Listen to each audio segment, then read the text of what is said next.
I mean, I think cap. Bitcoin's going to hit a numerically interesting number. Now, obviously, I've put $1 million Bitcoin out there. I hope it hits $1 million, but maybe it's like 666,000 or 500,000 or 250,000 or some round number that the human mind is significant for some arbitrary reason. Yeah, we're going to hit that level, and then we're going to expect insane things out of the pace of fiat money creation. And at that point, it's probably time to sell everything. Now, I don't know where everything else is going to be. Solana, ETH, random fucking shitcoin in your portfolio. Throw out everything you think you know about Bitcoin, because the boldest prediction yet is about to shatter your expectations. What if Bitcoin is on track to break its all-time highs before the Fed even makes a move? It sounds outrageous, but the reality is Bitcoin's surge has always been driven by psychology just as much as economics. Traders chase round numbers, not because they matter, but because they feel significant. We're talking milestones like 666,000 or 500,000, numbers that trigger something deep in our brains. They're psychological magnets, pulling the market toward euphoric highs. Arthur Hayes, the former BitMEX CEO, argues that Bitcoin is careening toward one of these key price points. And guess what? It could happen right as the US dollar is collapsing under the weight of excessive monetary policy. When the fiat system finally faces its reckoning, Bitcoin's surge will look like child's play, but it's the ultimate exit signal. As the liquidity tide pulls back, expect everything from altcoins to speculative tokens to be swept under. The real challenge now for every investor is spotting the moment to get out before the frenzy consumes everything. Going by the latest developments in the crypto ecosystem, Bitcoin may just defy the Fed, but if you're not careful, you'll be left holding the bag when the music stops. Watch out, because the next market crisis may not just be about survival, it may be about whether you saw this coming or not. Let's watch clips from Arthur Hayes' explosive interview to gain more insight. Don't forget to like, subscribe, and enable notifications for additional in-depth content. Thanks for joining us again. Enjoy the video. So I think that the 4-year Bitcoin halving cycle and sort of the minor profitability and how that swings over time made a lot more sense in terms of a market cycle when Bitcoin was a much smaller asset class, and I guess in crypto in general, because if Bitcoin goes, everything else follows. But now that Bitcoin and crypto are a bona fide asset class, they're talked about in every major financial network in the world. Every central bank has an opinion on it, whether it's good or whether it's bad. You have the leader of the empire of the US talking about Bitcoin and policies, and everybody's responding with that sort of stuff. So now I think Bitcoin has transitioned from this sort of technological digital bear asset into the best smoke alarm for fiat liquidity that we have globally. Previously, that role was held by gold. Yeah, gold and Bitcoin have some different properties that make them react a little bit differently to things. And now I think we have a 24/7 market. Anyone with an internet connection can access it. And it's really just driven on fiat liquidity. So as I've broken it down in my essays before, I break down Bitcoin's price value as, on one hand, it's technology. On the other hand, it's fiat liquidity. And so in the beginning of Bitcoin, there's a lot more technological change as sort of the ecosystem was building and sort of technological developments were much more rapid. These days, the amount of change that happens at Bitcoin core is quite small. And obviously it takes a long time for the community to coalesce around how they want to change things. So the technology piece is pretty standard. There's a number of wallets that are getting added to the network at some rate over time. It's not anything magical or crazy. And so you can kind of forget about the technology piece. It works. And so whatever. It's really about fiat liquidity. How many dollars, euros, yen, yuan are being created and destroyed? And that's going to make its way into what we think the price of Bitcoin should be right now and into the near future. And so that's why I focus entirely on liquidity. All I care about is fiat liquidity. And yes, the stock market and Bitcoin can move, in tandem or not in tandem because of these conditions, but stocks have other things that decide the value, specific companies, earnings multiples, all these other things, right? Bitcoin, we have none of that. As long as we believe it works, then it just comes down to how many fiat things are in the denominator, and then you just get to the price. So I think, post the Trump victory, Bitcoin obviously had a stellar rise from 70 to 110,000. people expected all these great things. And I think a lot of it is, we're going to have all this money printing and all these sorts of things are going to happen. And I think the pace of credit creation disappointed expectations. And that's why we had this pullback from 110,000 to we got to a low of like 76,000 last 2 weeks, whenever it was. Yep. And I just put out a tweet earlier today. I've been doing some analysis over the weekend and listening to various folks. I think, obviously the United States is the most important barometer of credit creation globally. Everyone else sort of reacts to what's happening in the US. Yep. And I think there's a seminal change in the tone of Powell at the last Fed board meeting where, prior to this, he was pretty antagonistic towards Trump. I'm staying, I'm independent, inflation, we're going to fight it. Don't fucking talk to me on interest rates. I'm going to do my own thing, right? I'm here to solve inflation. Shut the up, Trump. Like, I don't care about your policy goals. But then in this press conference, there's a complete change of tone. Number one, they are going to decrease the pace of quantitative tightening, meaning they're going to let less treasury securities roll off their balance sheet, which is a bit curious because number one, inflation is still above their target. So core PCE is the inflation targeting. I think it's a bullshit metric, but whatever. It's the one that they look at. It's above 2%. Stocks are at all-time highs. Maybe they're 4 or 5% off the all-time high, but still all-time highs. Unemployment, all-time lows. Real GDP growth, stellar in the United States. And the balance sheet is up over $3 trillion from COVID. And the whole point was, let's remove this credit from the system to stifle inflation to help the average American. And yet at this press conference, when the American economy is on, in all sort of ways you can look at it, doing very well, saying, I need to reduce the pace of removing the thing from the system that's caused all this harm to the average American. That's a bit strange. And then he went on to say, we think that possibly we could allow our mortgage-backed security runoff, which is about $35 billion a month, to be negated by buying $35 billion a month of treasuries in the near future, right? So that's, MBS, QT, U.S. Treasury quantitative easing, because you're effectively buying treasuries with printed money. That's very positive for dollar liquidity. Bitcoin has become the market's most sensitive liquidity indicator. The Fed's QT slowdown and Treasury pivot reveal its unspoken easing bias, exactly the environment where crypto thrives. As Arthur observes, Bitcoin's resilience amid regulatory noise proves its macro dominance.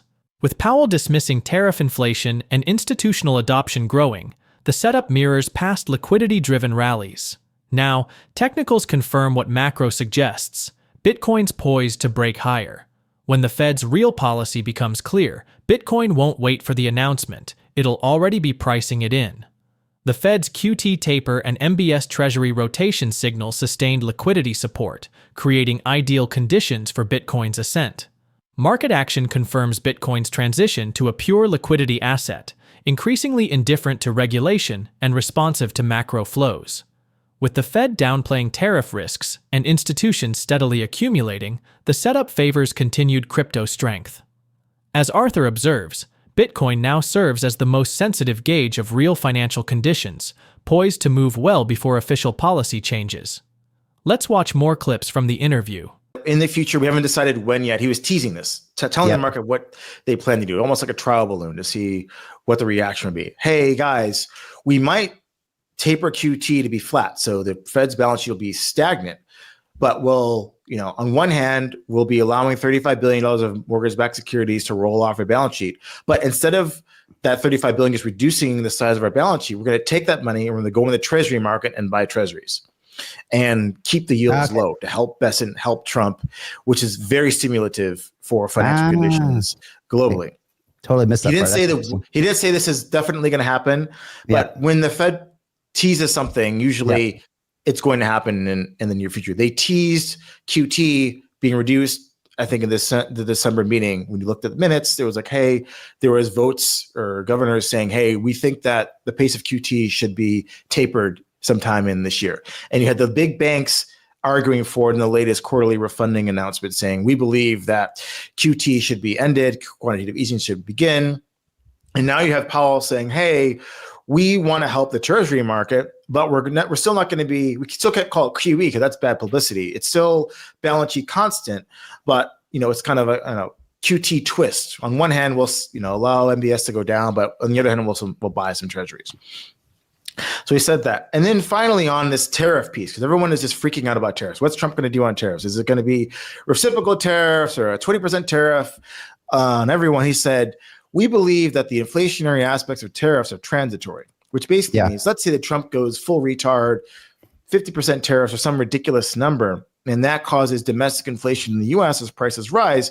Powell says, no, that's not inflation. We can still continue to ease conditions because we believe that is a transitory effect. That is not a long-lasting measure of inflation, and therefore we are within our mandate to continue to ease monetary conditions. So tariffs don't matter anymore to Powell, and they shouldn't matter anymore as crypto investors. If Trump does 50% or he does 2%, it doesn't matter because we know that Powell's going to continue to provide the monetary conditions, the easy monetary conditions that we need to have our portfolios go up in value in fiat dollar terms. So those three things, as I sort of thought about it and listened to some other commentators, made me extremely bullish on the new trajectory of crypto. And I think that on balance, we probably hit a bottom of 76,000. Does that mean that we're not going to retest it? No, of course not. But if I had to make a bet, I would bet that we go higher rather than lower. Even the U.S. Bitcoin Strategic Reserve, what is it? I have confiscated some Bitcoin from people and I'm not going to sell it. That's what it is. And it's a lot of Bitcoin, don't get me wrong, but that is what it is. It is not, I'm going to print money and buy Bitcoin, which is what everyone wants to happen. I don't think that's politically palatable in the United States. It's not politically palatable in any country, to be honest. I think a central bank, if they're going to buy an asset, they're going to buy gold because they intrinsically understand what gold is. As recent as 1971, it was the standard globally. The dollar was on a gold standard for other central banks. And so that's what they're going to buy. And they have been buying it en masse since 2008. They've accelerated since February 2022 when the US and EU stole Russia's money. And so that is what central bankers are buying. They're not buying Bitcoin. There is no way that a politician is going to stand up and say, I'm going to print money and I'm going to buy Bitcoin. That is not happening. So I think people need to adjust their expectations on what these strategic reserves mean. It's kind of like when a boring company starts throwing out buzzwords of all these product lines are going to need to get their stock price to pop.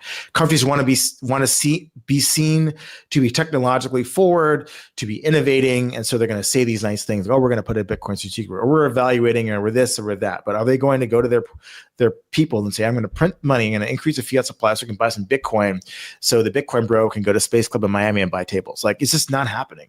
So I think people need to get their expectations right. No, I think it's people in crypto don't understand how politics works. So, there's a political process and how people do things in the United States, whether you like it or you don't, and they're following in that process. There'll be bills, there'll be lobbyists, there'll be consultations, there'll be working groups and this and that, and the luminaries or whoever those people are will get to meet the people in charge and talk to them about what they want, and they'll come up with this massive bill. And maybe it'll be good, maybe it'll be bad, I don't know. And that'll be the state of the play, right? Is it going to be some massive step change where they're just going to make you rich just because I don't know why? No. And I think that's just people don't understand how politics works, and they have these sort of inflated expectations about what's going to happen. So the intent is we want to have a more Bitcoin or crypto positive policy. The execution, the details are obviously very important because what's in your portfolio depends on the details, not the intent. People got the intent, it went from 70 to 110,000, and they kept thinking what the intent was the policy. And they were rudely awakened that the intent is not the policy. Policy is still being written. And it might not be as bullish for whatever you own in your portfolio as the intent of what someone said on the political speaking circuit was. It's not that they're lying to you. It's, I would like to do this. Okay, but the reality is they have to make concessions here and there and everywhere. Crypto regulation doesn't matter, in my opinion. If it mattered, then Bitcoin would be at $2 or whatever. If the Democratic people's assault on Bitcoin or in the Biden administration, if you sort of believe that rhetoric, then Bitcoin should be much lower. Is it? No, because they printed a fuck ton of money and it went higher. So regulation doesn't matter. If Bitcoin trades on TradFi regulations, I don't want to own it. I want something that's immune to regulations. That it doesn't matter what the politicians do. The Satoshi has created such a perfect game of economic incentives that we will survive regardless. If you don't believe that, then sell everything in your portfolio, because what are you doing? Just go buy a fucking stock. The crypto market underestimates how quickly Bitcoin could reclaim and surpass its all-time highs, with analysts now eyeing a potential $123,000 target by June. This bullish outlook aligns closely with Arthur Hayes' long-standing thesis that Bitcoin thrives in environments of expanding liquidity, precisely the conditions unfolding today. As Real Vision analyst Jamie Coots notes, Bitcoin's trajectory appears divorced from short-term regulatory noise or tariff concerns, instead tracking macro liquidity indicators like the weakening US dollar and easing financial conditions. The People's Bank of China's recent liquidity injections and the Fed's implicit dovish tilt, slowing quantitative tightening while redirecting MBS proceeds into Treasury purchases, create the perfect storm for Bitcoin's next leg up. Currently, Bitcoin has evolved into the purest gauge of global liquidity, and current market behavior confirms this. Despite recent volatility triggered by Trump's tariffs and recession fears, Bitcoin's underlying strength suggests institutions are accumulating in anticipation of further monetary easing. BlackRock's digital assets head Robbie Mitchnick reinforced this view, noting Bitcoin could thrive in a recessionary environment as a hedge against policy responses. However, not all signals are bullish. CryptoQuant's Bull Score Index sits at its lowest level since January 2023, suggesting near-term consolidation may precede the next major breakout. Yet if history is any guide, Bitcoin tends to front-run liquidity shifts, meaning new highs could arrive well before the Fed officially pivots. With multiple states embracing Bitcoin reserves and regulatory pressures easing, the structural backdrop grows increasingly supportive. As Hayes would argue, when liquidity flows, Bitcoin goes. The only question is whether the market fully appreciates how soon the dam might break. As we wrap up, with Bitcoin now acting as the ultimate liquidity indicator, do you think it will break its all-time highs soon, especially with the Fed's potential policy shift? Let us know your thoughts in the comments below. Share this video and hit the like button. Thanks for watching, and don't forget to like and subscribe.